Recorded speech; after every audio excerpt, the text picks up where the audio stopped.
Somewhere in the last 3 years, the price of used bass gear quietly fell off a cliff, and almost nobody told you. Player-grade instruments? Not collector pieces, the ordinary basses that ordinary people actually gig with, came down between 20 and 30% from their pandemic-era highs. That is not a sale. That is a market correction, and it is still sitting there. Here is how it happened, because the mechanism matters more than the number.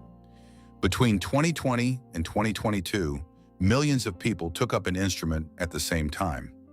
Everybody was at home, everybody had an idea about learning bass, and demand for used gear went vertical. Prices followed. If you were buying in that window, you paid a premium for absolutely everything. And if you were selling, you probably did rather well. Then two things happened at once. A lot of those people stopped playing, and their instruments went back onto the market. And the manufacturing backlog that had emptied the shops cleared, so new instruments were available again. Supply arrived from both directions simultaneously. The result is where we are now. Reverb, the largest used gear marketplace in the world, publishes a price index built from completed sales rather than asking prices, and their summary of it is not dramatic at all. Used prices rose hard, then fell, and have now largely settled.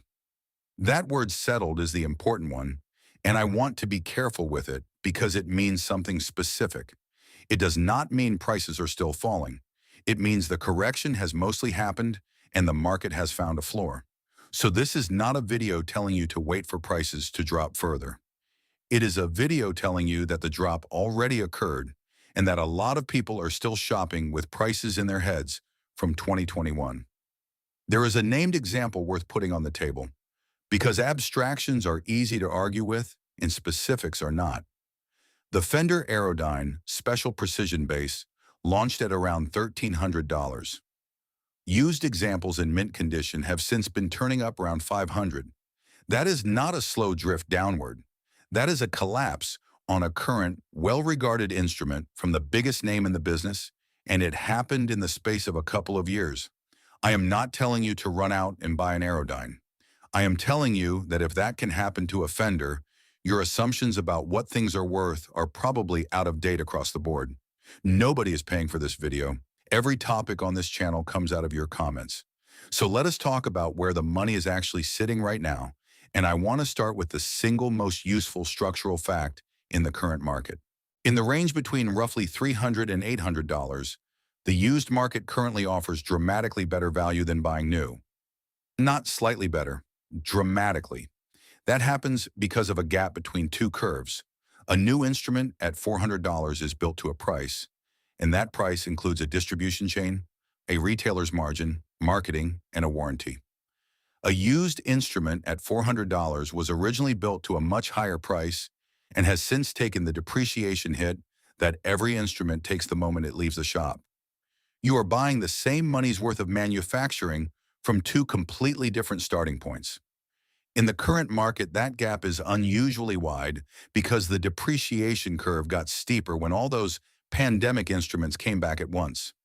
There is a second reason the used market wins right now, and it is one nobody enjoys hearing. New instrument prices have been going up. Materials, shipping, and tariffs have all pushed manufacturer pricing upward over the last few years, so the new versus used gap has widened from both ends at once. New got dearer, while used got cheaper. Those two lines moving in opposite directions is what makes this particular moment unusual, and it is also why it will not last indefinitely. Now, the categories where it is most extreme, and I want to be honest that this is about patterns rather than a list of specific bargains, because specific bargains move too fast for a video to be useful about them. The first category, and the biggest one, instruments bought in the pandemic and barely played. These are everywhere. Somebody bought a bass in 2021, played it for 4 months, and it has been in a case ever since. They are usually sold by people who are not musicians anymore and who just want the space back, which means two things. The instrument has almost no wear, and the seller has no emotional attachment to the price. That is an unusual combination, and it is temporary. Those instruments are working their way through the market right now, and in a few years they will have been absorbed. Second category, discontinued models from lines that got replaced. When a manufacturer refreshes a range, the previous generation drops in price immediately and hard, not because it got worse overnight, but because the shop needs the wall space and the buyer wants the current thing. For a window of maybe 2 years, you can buy last year's instrument at a serious discount from people who would rather have this year's. This channel has covered a specific example of this before. When a range gets discontinued and replaced by something at a higher price point, the older line becomes the value buy almost overnight. Third, anything with a scratch. Cosmetic damage destroys resale value out of all proportion to what it does to the instrument. A deep scratch on the back of a body, the part that faces away from the audience and touches your shirt, can take 20 or 30% off a price without affecting a single note. If you are buying to play rather than to resell, cosmetic damage is the single most efficient discount available anywhere in this market. Fourth, the shapes nobody is chasing. Precision and jazz shapes hold value because everybody wants them. That is exactly why they are not where the bargains are. The bargains are in the shapes that are out of fashion at this particular moment.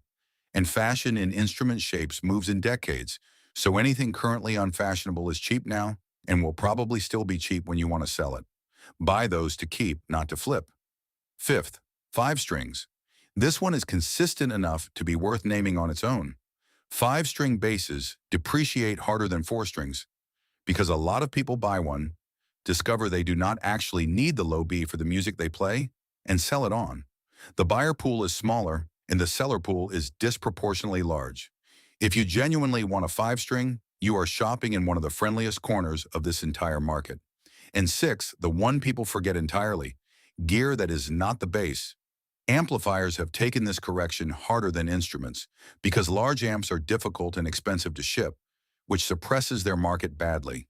A heavy cabinet that has to be collected in person from somebody who has moved to a flat and cannot use it is one of the sharpest discounts in music retail. The same is true of a lot of pedals. The pedal market went through its own wild ride and came back down.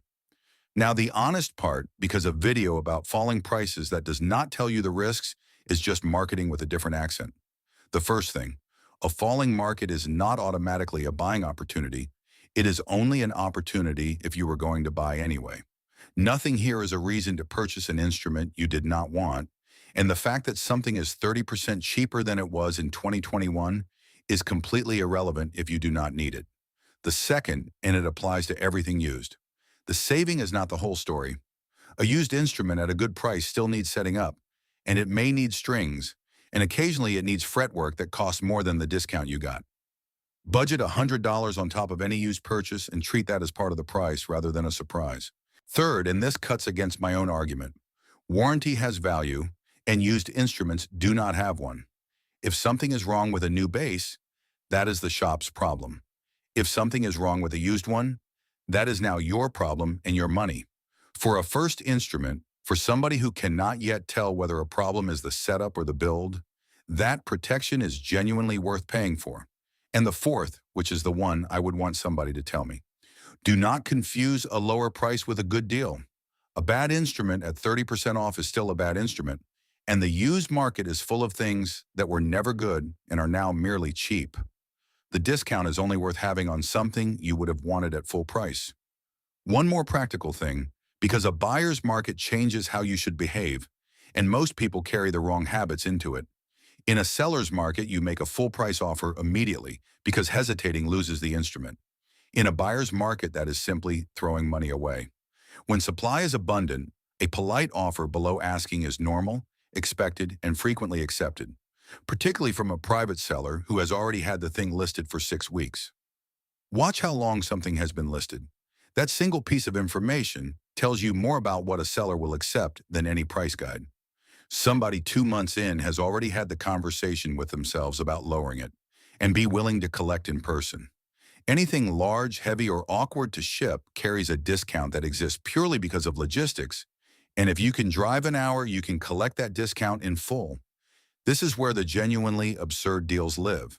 So, how to actually read this market, because the mechanics matter. Look at completed sales, never at asking prices. Anybody can list a bass at any number and leave it there for a year, and those listings shape what people believe things are worth. Sold prices are the only real data, and on the big marketplaces, they are one click away. Compare to the pre-pandemic price, not the peak.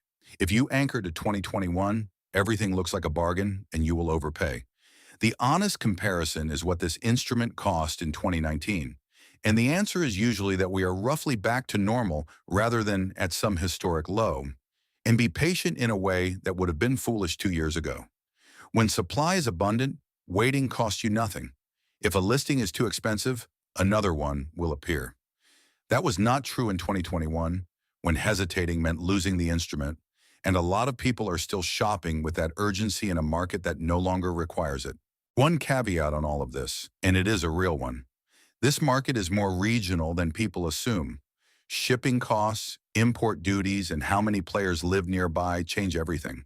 A cabinet that is nearly free in a big city because nobody can get it up a staircase might be genuinely scarce somewhere rural. American and European used markets currently behave quite differently on the same instruments. Anything in this video is a description of a pattern, not a promise about your postcode. Here is the honest verdict. We are not in a crash and we are not in a boom. We are in the flat part after a spike, and the flat part is boring, which is exactly why nobody makes videos about it. But the boring part is the good part if you are buying. Supply is high, urgency is low, sellers are realistic, and the instruments themselves are better than they have ever been at every price point. The correction already happened. If you have been waiting for prices to come down before buying a bass, I have some slightly anticlimactic news. They came down. You did not miss it, and you are not too early either. You are just late to noticing. Tell me in the comments what you have seen prices doing where you are, because this market is more regional than people think, and the comments on this channel are consistently better data than any article I can find. Subscribe for honest, no-hype truth about bass gear.